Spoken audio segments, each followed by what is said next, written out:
So we here have the circuit set up.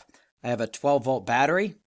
I've got a resistor that is 16 ohms, a 2 Henry inductor, and a 0.02 farad capacitor.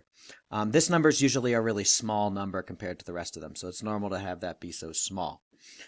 They're in series, which means they go back to back. It's really the only type of circuit we're going to talk about. But what we want to do here is use this equation to figure out what the current through this circuit's going to be. And I actually think we're missing one little piece. Hold on. Needed to give you some initial conditions there. The I of 0 is 0, so we start with initially 0 current. And then the I prime, so the rate of change of the current is negative 75. I'm going to talk about that in a little bit, but I want to work out what the equation is first. So we got this guy right here, right? So let's just pop things. Oh, here we go. 0.02.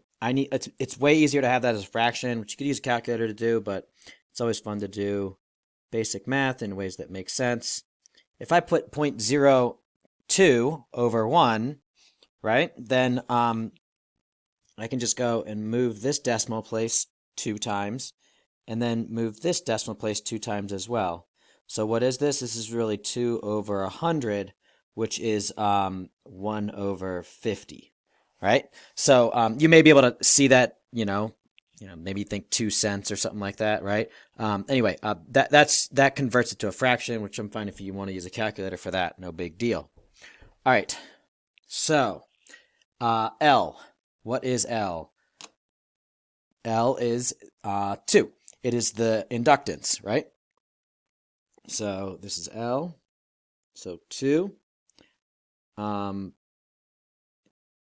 I double prime plus. All right, what do I got next? R. That's the resistance. That's this guy. So that's plus 16. Oh, man, I was trying to write R. 16I prime. And then plus 1 over 50 times I equals E prime of t. So here's a spot where it seems really weird. I have this battery plugged in, and the E, the energy, is just a constant 12 at all times. So if I take the time derivative, then it's 0, right? Because 12 is just a flat line. So yes, we you all like to say copy dot flip, right? But this turns into 2I double prime plus 16I prime plus 50I equals 0. Let's divide by 2. I double prime plus 16I prime. Come on, man, divide by 2. Plus 8 plus 50 I equals 0. So let me make a comment about this, because it sort of might not make sense, right? All right, I got a battery. Like, what if I change this to a 120 volt battery or constant energy source? Then this equation would be the same. See, that doesn't make any sense, right? Because then I wouldn't have the same equation, because I have to be different, right? Well, there's a piece that I'm not doing here, or that I'm not making you do here, which is we are actually only given the initial current. This I0, or I prime of 0 is equal to negative 75 can actually be determined using a formula with some of these values, including this 12.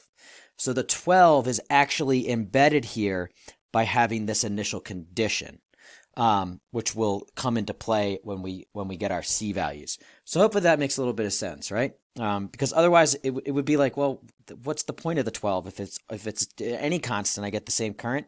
Well, that's where the C's come into play. So let's solve this guy. Works out pretty nicely. I'll come over here. R squared plus 8R, and then I'll complete the square right here. Divide by 2 and square. That's 16. Oh, look at that. Did you catch it? That should be a 25. Okay, plus 9 is equal to 0, because 9 and 16 make up that 25. So I get R plus 4 squared equals negative 9. It's going to give me some complex numbers. This gives me R equals -4 plus or minus the square root of the 9 is 3, so 3i. So from there, you should be able to go directly to I equals, this is all Euler's formula based and some exponent tricks. I equals e to the -4t, open parentheses, c1 cosine of 3t plus c2 sine of 3t, close parentheses. If I was only asking for the general solution, you could stop there. But now is when I need to use these two initial conditions. So I of 0 is 0, and I prime of 0 is -75. So we'll just put that down here. All right, bam. So what I need to do, I'm actually going to use, I'm going to use this one first. You guys should be starting to get comfortable with solving for one of the c's first in these because it works out nicely. I get 0, that is this 0, is equal e to the 0, which is 1, times c1 times cosine of 0, which is 1, plus c2 times 0. Notice this simplifies after I take care of all the zeros and all of the ones, simply to c1 equals 0.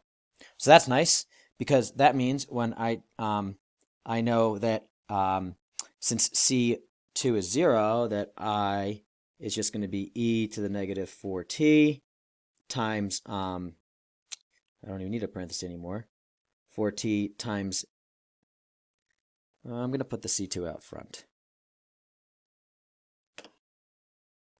I'm going to reorder some things, but c2 e to the -4t times sine of 3t. That is just the product of this term, oops, this term, and that term reordered a little bit.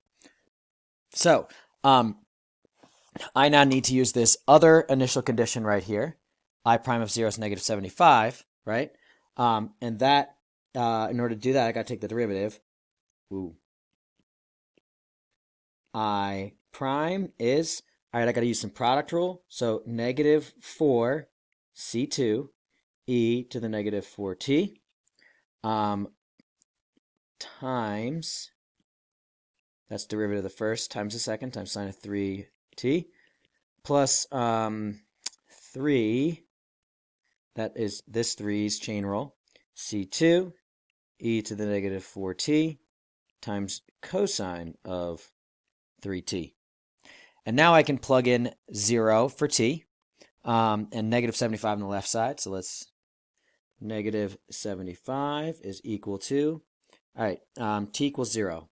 I got -4 times 1, but then sine of 0 is 0, so this is all going to go away, plus 3 times c2 times 1 times 1, right? Because the e to the exponential goes to 1 and the cosine goes to 1. So that gives me negative, if we simplify it, 75 is equal to 3 c2. And then from there, divide by 3, c2 is equal to -25. So remember, c1 was 0. This was the c2 piece right here. Normally I would go all the way up to this guy, but I know that that piece is 0. So I'm going to look at this. My current in this circuit is -25 e to the -4t times sine of 3t. Now, take note that the bigger the initial condition piece here, then the bigger the coefficient on this exponentially decaying oscillation is, right? So that's related to how much voltage we have here, right? Increase the voltage, it's going to change that, which is going to change this C value here, and then change the equation here. So hopefully you're good with that, and I will do one that has a alternating current on it next.